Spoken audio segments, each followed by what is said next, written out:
Good evening, everybody. It's 9:30 on the East Coast, 6:30 on the West Coast on a Monday. That must mean it's time for your weekly clinic. Damn it. You know, you can't win them all. You can't win them all. It's Man, time for your weekly Calamity Jane live stream. James, how are you doing on this? Oh, weather in Atlanta is so bizarre Monday night. well, uh, weather in LA is not so bizarre. It's pretty normal Monday night for me. So, yeah, don't be too hard on yourself on those openings, man. You have the heavy responsibility of opening our stream every Monday. So, I always find it. I just enjoy it when you because 9 times out of 10 you just smooth sail it. So when you do flub it, sometimes Yeah, it it's like becomes whatever, right. It's just Yeah, even more apparent when it happens that way. Um, yeah. Yeah, I say weird weather. It was yesterday. It was in the high 80s, and right Mhm. now outside it's in the 50s. And Oh my, tomorrow night it's supposed to get below freezing. what? Yeah, you're like, I don't What the? pick a lane. God, Is this more recent in no, years with Georgia, or this it's is actually always it's really typical? standard. Yeah, Oh yeah. my gosh, I never knew it'd be that chaotic over there. That's Yeah, crazy. and it's murder on my. I'm such an old man. I'm not even 45, and it's just like, oh, my bones are aching. I Hmm. broke my thumb years ago now, when I was in my 20s actually, and um, uh, uh, the doctor was like, well, I mean, there's nothing you really can do for fingers, especially your thumb. Just don't use it. Like, I don't know what else to tell you. Yeah, It's like you broke yeah. every knuckle in your thumb. Sorry, don't use it. Like, don't do that again. You know. Here's some pain Wow. medications. Have a good day. Um, and it eventually healed, but then it would start like aching randomly. And so I went to another doctor because that first guy was not great. And she was like, "Yeah, because of the nature of how it healed and no one actually did anything for you, it didn't heal right, and now you've got arthritis in your thumb." Oh my gosh. Like, I'm 20. Wow. Why I'm not? I'm 28 years old. Why do I have arthritis? Um, and so when the temperature, like when we get to this time of year and the temperature's just like up and down, my thumb aches just so bad. It's Oh so jeez. dumb. It's so dumb. Um, so So you anyway, get like, so you get future sight old man syndrome with your yeah, thumb. I You get to do. enjoy it. You get to enjoy a 80-year-old man's thumb That's right. in That's your right. younger body. Yeah, Hmm. that's exactly right. It's not as bad as like I've known. And when I was still living in Seattle, I played this monthly poker game with some guys, and like they would talk about their arthritis, and so I don't. I mean, I have nothing like what they had. Right? They actually had to go to doctors, and like the doctors actually break the arthritis in their joints and stuff just to. There's crazy stuff, but anyway, that's not the here today. What are we working? let's What are we working get on away from, today? yeah. Let's Let's just stop talking about yeah, yeah. yeah. That sounds great. Let's get away from arthritis as fast as we can. I'll share my screen. And today, working back on the same scene. Uh, Let me see here. Right here. So we left off. I did some cleanup work with Leon. The war, so like that's all cleaned up, and then the warhog will fall off screen. I'm gonna work on this pose tonight, Okay. and just kind of keep polishing up stuff here. So yeah, so I'll go into this, and I'll probably add a couple in betweens to get to this pose, but I'll do this pose first primarily, and then go from there. Lovely. That's the plan. So go from the sketch to I'll take the sketch, use our Leon Master uh, style guide sheet that we have here, and then I'll kind of make that pose out of that stuff, and I we'll just see want where to we end point up. out Leon still has a green hand in the master sheet. Uh, oh, okay, I gotta fix that then. Oh, thanks for that. Oh, good eye. Yep, we'll fix I that today just too. saw it. Just saw it. Yeah. Anyway, Although it makes me wonder though about Leon's powers. Can he actually change colors on certain? Not that it matters much, but I mean it I mean, is. he is a I mean, chameleon. I don't see he is any chameleon, reason right? why he couldn't change colors. I think his default color is this sort of light burgundy, but I mean, if he needed to turn green to blend into some sort of foliage or something, I think that that's wholly reasonable. Hmm. Yeah, for sure. Yeah. But yeah, let's we'll definitely update the hand first. So I wanted to just show how much of a social media influence you have on for me and Amita. We end up getting Super Mm. Mario Wonder.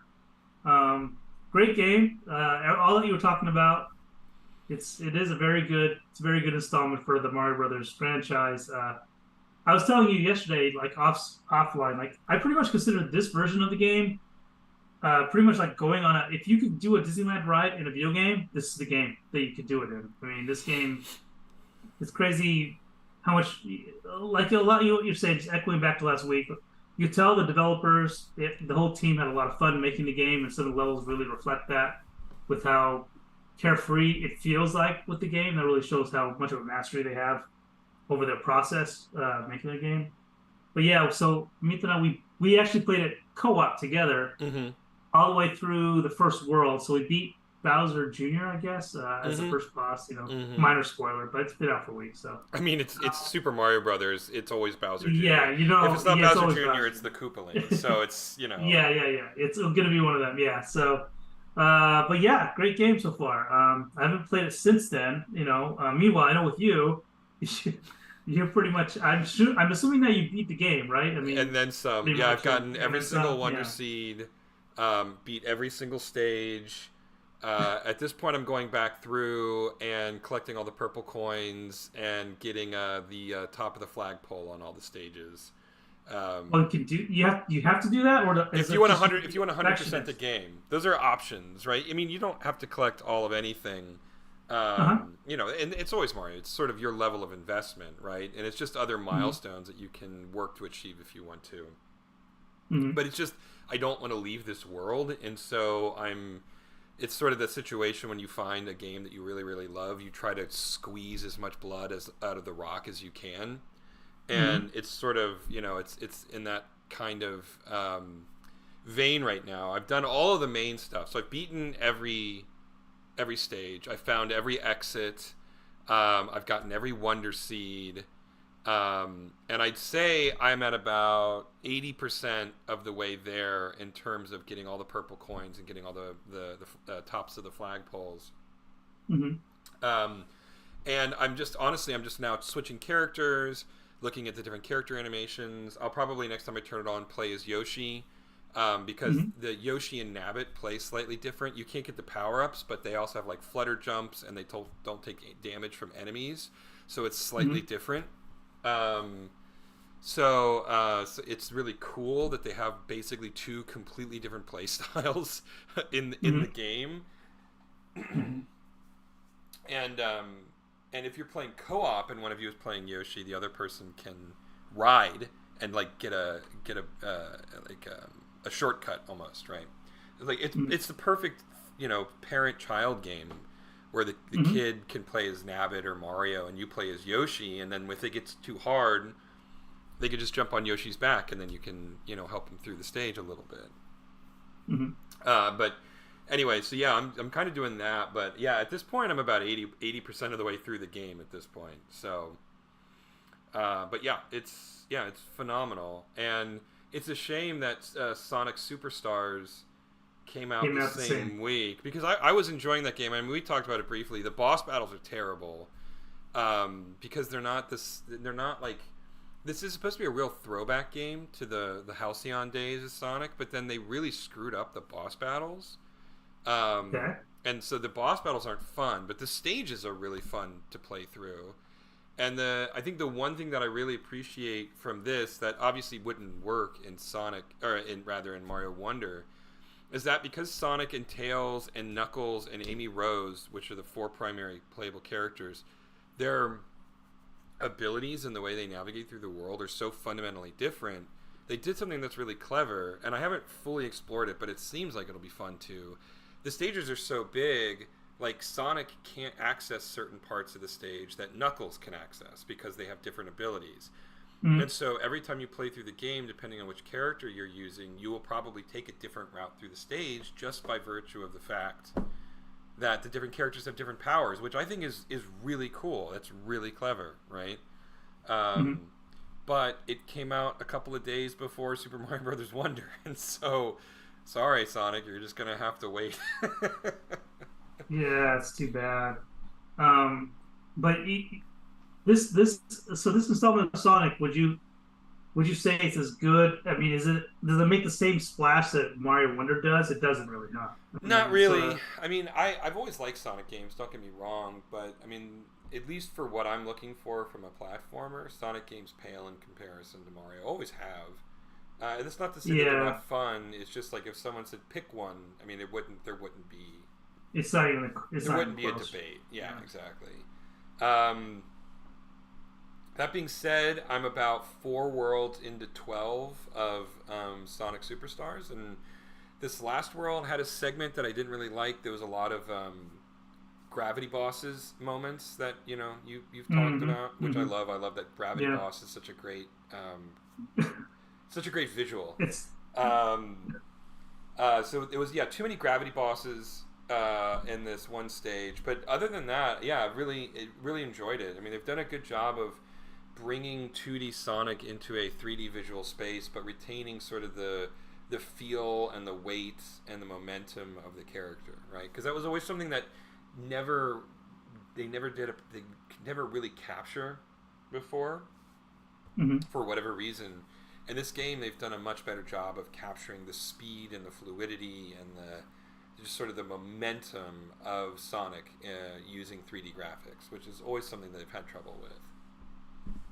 It's funny. I mean, uh, confession here. I've never played a Sonic game all the way through. It just never. It never captured like pretty much what you said.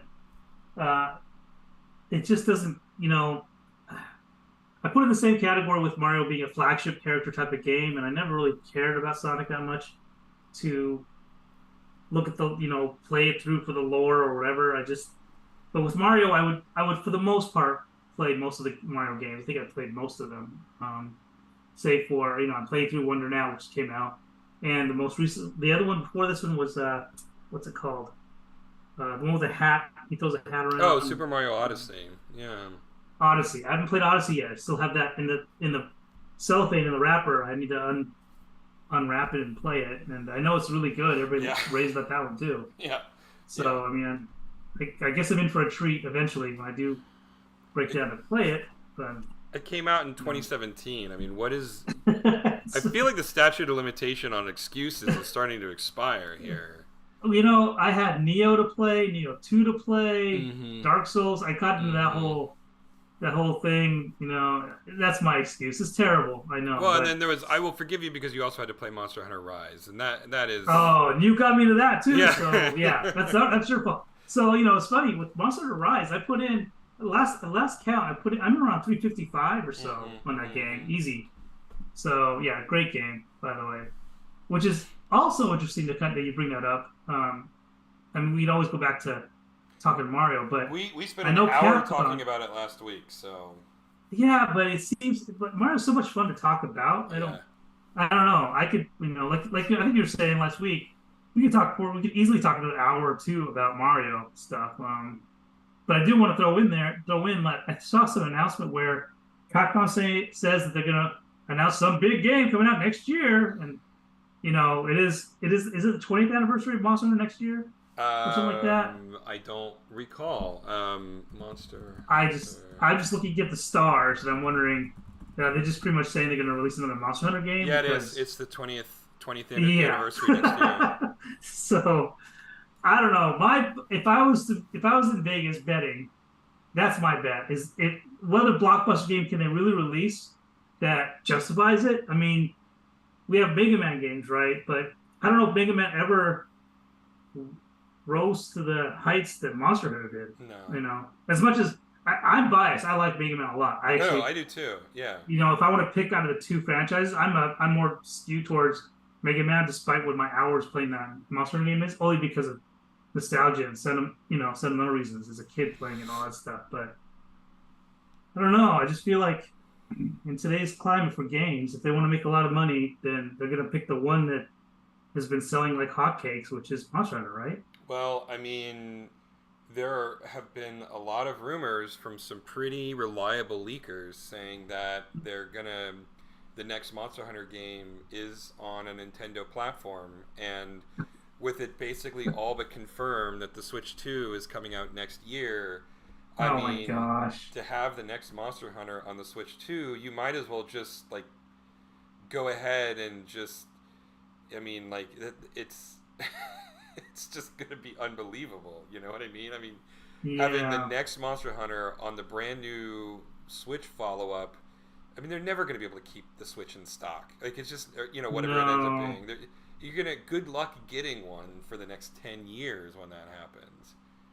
Oh Um, no. Well, I hope. I mean, maybe it'll straddle both systems. Kind of like what they did um, with the Wii U and with the Switch with the yeah. Breath of the Wild, right? I mean, maybe they might hmm do that. Yeah, they might do But then that. again, but that's a Nintendo first party game versus Capcom. They can kind of do what they want, in a way, Yeah, But I mean, we'll see. We'll see. I don't know. I mean, this is all me speculating. No one has even suggested that the next Monster Hunter uh, will be, and Nintendo hasn't even officially said that the whatever their next follow up is going to be is going to come out next year. It just, I'm looking at past trends, and again, I suspect that they'll announce in March for a September or October release. Um, hmm, and this Capcom has said that they've got this other million seller game coming out before the end of 2024, which would put it like right at that window that I'm talking about. yeah, And if you I think it's had pretty. a the like Monster Hunter 6 on the brand new Switch 2, I mean that would just it would explode the world. I really think that the world would explode. Um, Yeah, so I, I think it's pretty much a given. I think that's what we're talking. I think that's gonna be a launch. It probably is gonna be a launch title for the Switch 2. I am curious though if they will what they will try to straddle it um with the Switch one, with the current Switch, and so people can play on that one too. But I don't know. We'll see. The yeah, other thing that was interesting also is if I recall, Monster Hunter Rise was a Nintendo exclusive first for a couple of years, right? And then they yeah. finally released it for PlayStation and everybody else. Well, it was a Switch limited.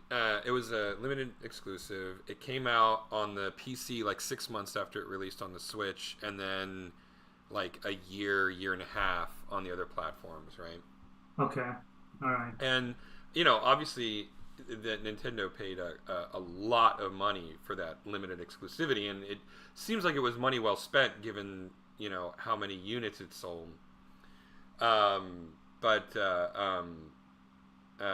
I don't know if they're going to try to do that kind of limited exclusivity again, or if it'll just be a simultaneous release across all systems for this next round. But it does seem very likely that it will, because it did huge numbers. They'd be insane not to put the next Monster Hunter on the whatever the next Switch system is.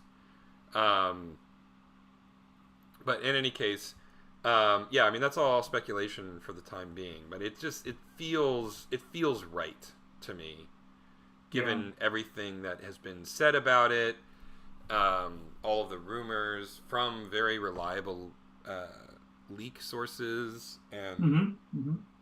um,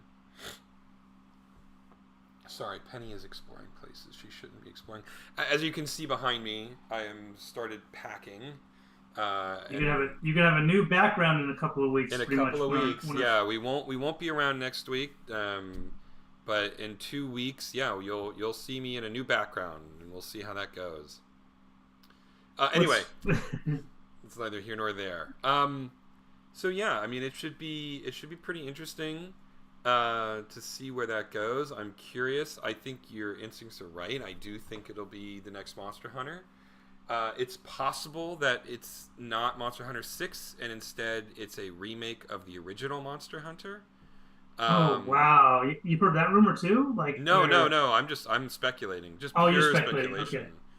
Okay. All It's right. not, it's not out of the question. It would be a cheaper, to a certain extent, it would be a cheaper um, project just by virtue of not having to reinvent the wheel. And they could do something along the lines of take the rise mechanics, which are phenomenal, and then wrap it within the framework of the original Monster Hunter, right? Mm-hmm. And that could be really interesting as well. So it remains to be seen, and who knows? It seems unlikely to me that it would be Street Fighter or Mega Man, which are obviously the two biggest ones, or Phoenix Wright, or Resident Evil. It could be Resident Evil. Of all of them, I think the only one that's more likely than Monster Hunter, or the only one that's could be as likely as Monster Hunter, is Resident Evil, right?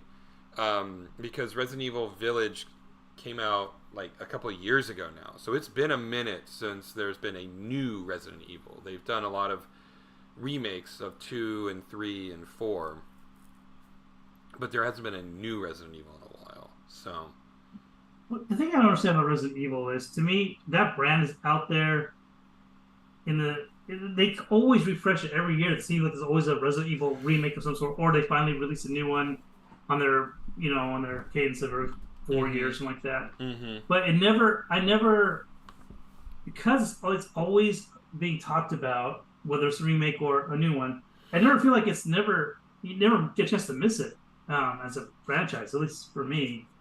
I haven't played. I tried to play. I played up to. I played RE4 was the best one in my opinion. I really enjoyed that one. Five was okay. It was good, especially for co-op. And the six, I just hit the eject button. And after six, I never looked back. I just didn't care. It didn't matter because every Right. year after that, like, just kept releasing another Resident Evil. Like, I gave up trying to keep up with the story, and everything like that. And I enjoyed, what's his name, Leon Kennedy. I'm working on Leon here, but where Leon Kennedy was there, in the game. He was fun. And what's his name, Chris, whatever his last name is, Redfield. Redfield. Yeah, he was fun. Jill Valentine was, they're all interesting characters. But then it's just, I don't know. I think they just kept going, and the story kept getting more and more convoluted to me. And it didn't become a good old fashioned zombie game anymore. It became like some sort of weird, cultish, mystical kind of game. We kind of started approaching that in Resident Evil 4, but yeah, and now I just don't care. Like, if they do a Resident Evil, it feels like it's gonna fall flat, in my opinion. I just don't know. It won't have the same oomph like a Monster Hunter. Yeah, it's been, they released it, they've lived off of it forever. Well, for the past 4 years, something like that, right? So yeah, I mean, that one feels like it's due. But I don't know. I mean, have you kept up with the Resident Evils on your side? I don't think you played it. I don't remember you talking about any of them either I recently. didn't after 4. I didn't play 5 or 6. I played 7. I didn't beat 7, but I did like it. Okay. It was I liked it because it was a bit of a rollback to the Halcyon days, right? I mean, I used to be a huge Resident Evil fan. For the longest time, Resident Hmm. Evil 2 was one of my favorite games ever. Yeah, it's a great game. Um, 7, the whole thing was in a single house, which Mm-hmm. is great. It's not like hordes and hordes of monsters like Resident Evil became for quite a long time. Mm-hmm.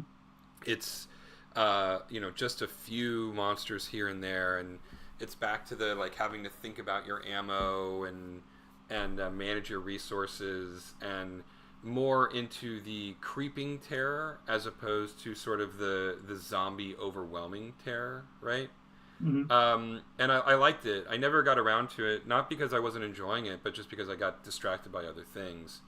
Um, but I didn't play 8, Resident Evil Village, because I never finished 7. But by all accounts, it was good, but a bit of a miss in terms of they kind of abandoned some of the stuff that they established in 7. And it went back to a little bit more to the action run and gun style of Resident Evil 4 through 6. And It got a little bit crazy again in terms of the ridiculous boss battles and things of that nature. Mm-hmm. That being said, yeah, I don't know. I disagree. I with you. I think Resident Evil is big enough. Yeah. Yeah, yeah. So So you think that'll be a big enough splash where people are to go oh crazy and then they'll yeah. I mean, because maybe they've generated enough of a following, especially if they keep releasing it every year. People yeah, keep playing it. yeah. So But I mean, yeah. like it just Occam's Razor. I mean, the 20th anniversary of Monster Hunter next year. It would be. I mean, if it's not a new Monster Hunter, if it's not Monster Hunter 6, it will be something. You know what I mean? Or 7 or whatever generation it's on. There will be some sort of a Monster Hunter thing. That's why I'm like, it would not surprise me if they did some kind of a refresh. Because they've had a ton of success remaking RE2 and RE4, right? Mm-hmm. And, trying to do something with Monster Hunter in that same vein seems like a possibility. So we'll see. Have you have Mm-hmm. you played the remake for RE4? I was watching on some YouTube videos on it. It doesn't even look. It doesn't. I mean, there's some elements that look the same, but it feels like they took a lot of liberties with it. Yeah, and that's the way that, and I don't think it's necessarily a bad thing. That's the way that they've been handling all their reboots, the Resident Evil 2 Mhm. reboot and the 3 reboot, which apparently was terrible. Um, and I say reboot instead of a remake because all of them are very, very different from Mhm. the original game. They kind of took the storyline and they took the thematic elements and then just basically rebuilt it from the ground up, keeping sort of the core essence of what define those games, right? Mhm. Mhm. Which I actually thought was really cool. I thought it was really cool that because it actually made it something that might be worth playing if you're a huge Resident Evil fan, you know, rather than like, yeah, Yeah. I've played Resident Evil 2 1,000 times. I don't need to play this. It was like, oh wow, this is a whole new take on the property. Mhm. So, but Yeah. I'm This oh go that's. ahead. Mm-hmm. I was gonna say like that did actually kind of almost make me want to try to pick it up and give it a shot because I had such fond memories of the original Resident Evil 4. But sometimes I feel like maybe it's not worth it to play the remake of a game because I actually want to just leave it in the memory vault and enjoy it for what it was and not really why play it again when there's plenty of other, especially now if you're into games there's plenty of other choices to play. Mario Wonder there's only so much time in the day to play a game. Yeah, Um, yeah, right. so And I need now to it's like maximize time to play Super Mario Brothers Wonder, right? So it's like I just don't have I don't have the bandwidth. I don't have the cycles to burn. yeah, yeah. Like this move couldn't Um, have happened at a more inconvenient time. oh, I know. You're at 80% with Mario. Well, no, you're not 80. You want to get to 80%, or are you 80% I am at left? I around wonder. I am at around 80%. Yeah, Okay, all right, all right. Yeah, so now you just have to scratch that itch and get that last little bit. yeah, exactly. Um, but staying within the realm of horror, but moving completely outside of video games, I went to go see The Exorcist Believer this last week. Is that the one with the two girls that are possessed now? Is that how they're doing it? It was one of the worst movies I've seen Ugh. in years. So what made you? What possessed you I to go went. see this movie? I think my friend Jen had to write a review for it, and she didn't want to go see it alone. And I'm like, I'll never say no to a movie. So if someone wants to go see a movie and invites me, my answer is, unless I just for whatever reason physically can't go, Yeah. my answer is always yes. And so she's like, hey, I'm going to go see this. Do you want to come? And I went, yeah, sure. I didn't think it was going to be good. And I was not disappointed in that regard. It was, I mean, I don't want to go into too much detail because I think it's a stream in and of itself. But suffice it to say, by the end of the movie, everybody in the theater, and there wasn't that many people in the theater, but everybody in the theater was laughing. Oh Nobody was no. scared. Jen and I were actually just like doing MST3K. Oh It no. was, Oh I don't no. know what happened. Oh. It was one of the worst movies I have seen Oh, in a long time. oh, that's just sad. And Um, it's a shame because the first 20 minutes were actually kind of interesting.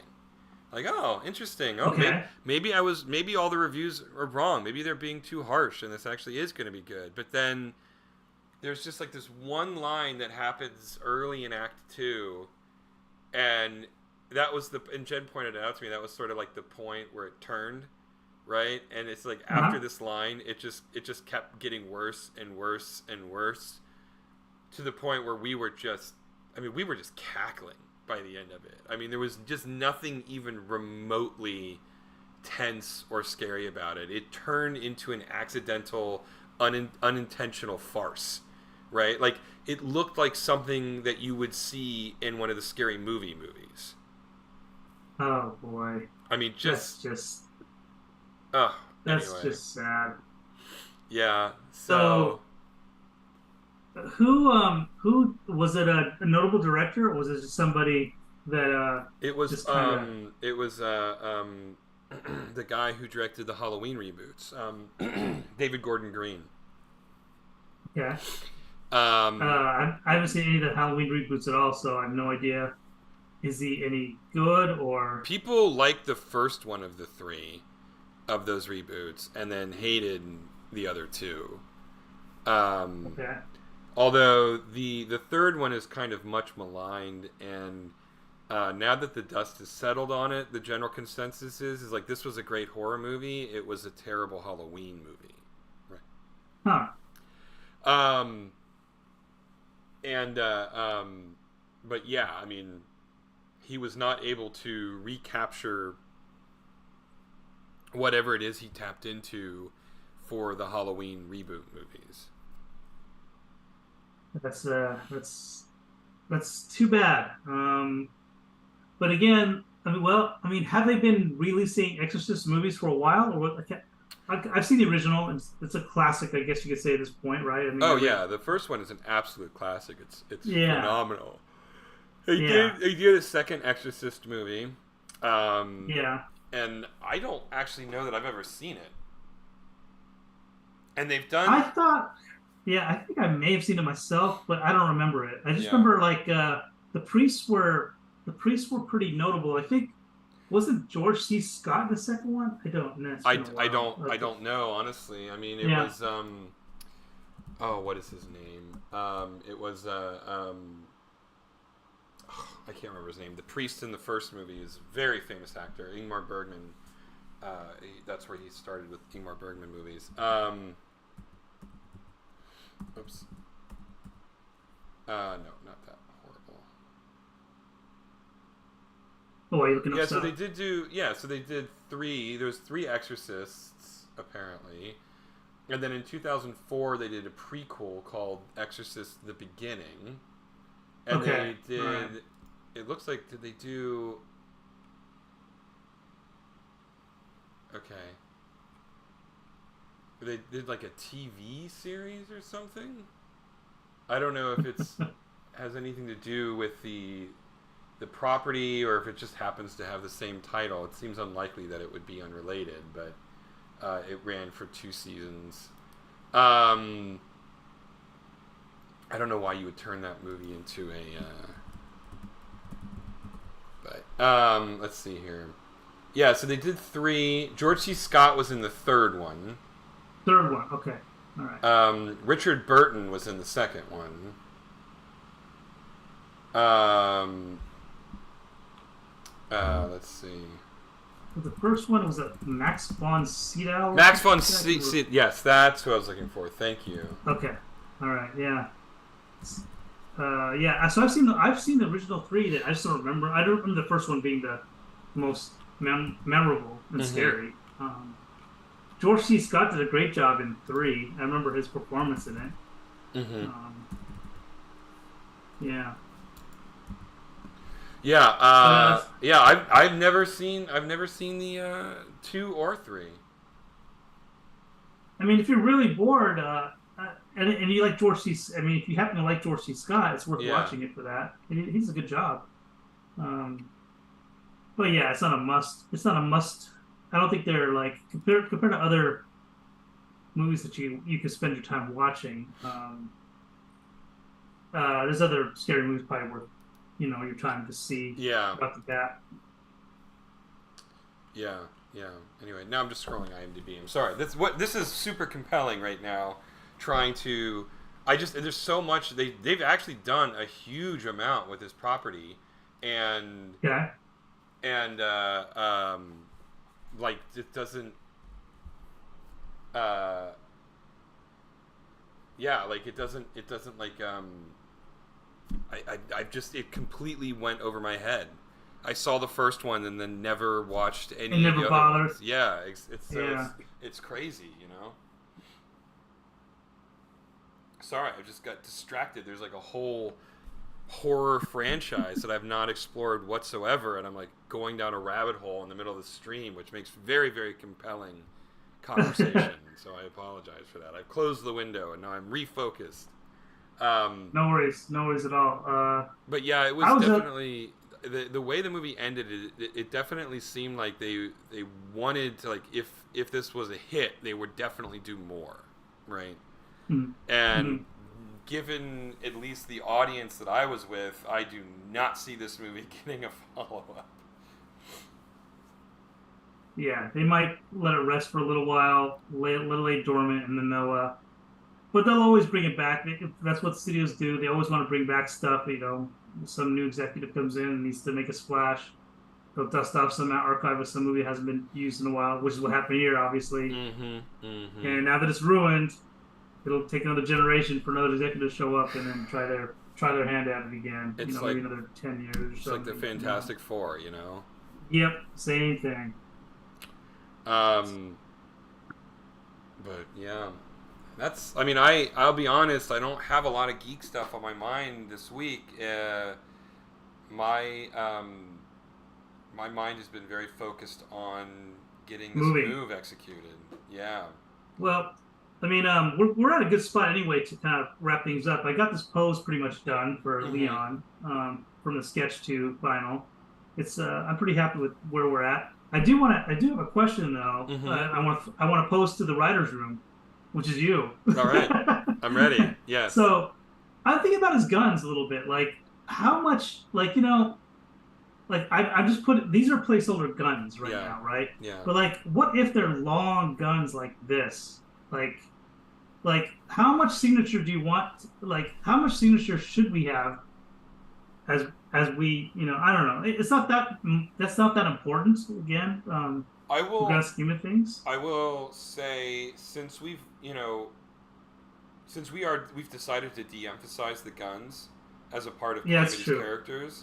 That's true. You don't have to make them. Yeah, I wouldn't overthink them. I mean, these are Leon's artifacts, and Calamity's going to realize very quickly that that's not how she's going to be a hero, and sort of abandon that. And this is for anybody who's watching, right? This is a part of her character development, of her, because one of the central themes of Calamity Jane is she has to define her own path as a hero, right? And her choosing what works for her from her uncle and what doesn't work for her is a part of her journey. And I think abandoning his method of solving problems vis-a-vis his firearms, his pistols, is one of the first things that she does. She's like, no, this just isn't my style. This isn't how I work. And they might like show up again occasionally as an artifact of her uncle, and that kind of thing, but she won't really use the guns that much. So I don't know that you should really spend too much time making them stand out, just because we're not going to see them that much. That is, unless, I mean, there is value in going that extra mile and establishing the lore, because while Calamity doesn't have the same connection to them that Leon does, they obviously are very, very important to Leon, right? And there is value in it. I'm not saying that it's we got to do the cost benefit analysis on it, but there is like backstory value in personalizing those weapons. But at least for the sake of the pilot, I mean, I feel like we can keep it relatively simple. And then if it's something we decide to pursue, we can work on that lore a little bit more. Yeah, I think you completely answer the question and really simplified it. But yes, it's true. Like as soon as you mentioned that it's Calamity Jane's, it's not Calamity Jane's way of doing things, and we don't really have to. And it really, yeah, it's about how she's gonna run her, do her, approach her life. Yeah, it's true. We don't have to emphasize it all. So there's no need to personalize those weapons all that much. That's my take. I completely yeah. I hear you. So, but yeah, cool. So I think we're pretty much done with this post for this week. I'll incorporate it into the episode maybe in 2 weeks when we resume our stream. Lovely. Well, we still managed to squeeze out 40 minutes of jibber jabber and geeky nonsense. So I'd say that was a successful evening. Anybody who watches this, whenever you do watch it, head on over to calamityjane.rocks and consider becoming a subscriber and helping us make this cartoon a reality. You can also find us on Facebook and YouTube, which presumably is how you're finding this stream. Otherwise, you can check us out on our Instagram page, Calamity Jane Salamander, and yeah, I think that's all of the social medias that I've got time for. We haven't set up a Bumble profile for Calamity yet, so stay tuned for that. Yeah, well, besides, I mean, if we're using Earth age, she's a little too young to be on Bumble anyway, true. So it's okay. She's got a couple. So maybe we'll hold off on that for the time being. Anyway, I think that'll do it for us tonight. Thanks everybody for tuning in. We'll see you in 2 weeks. Stay safe out there, everybody. Have a good night. Night.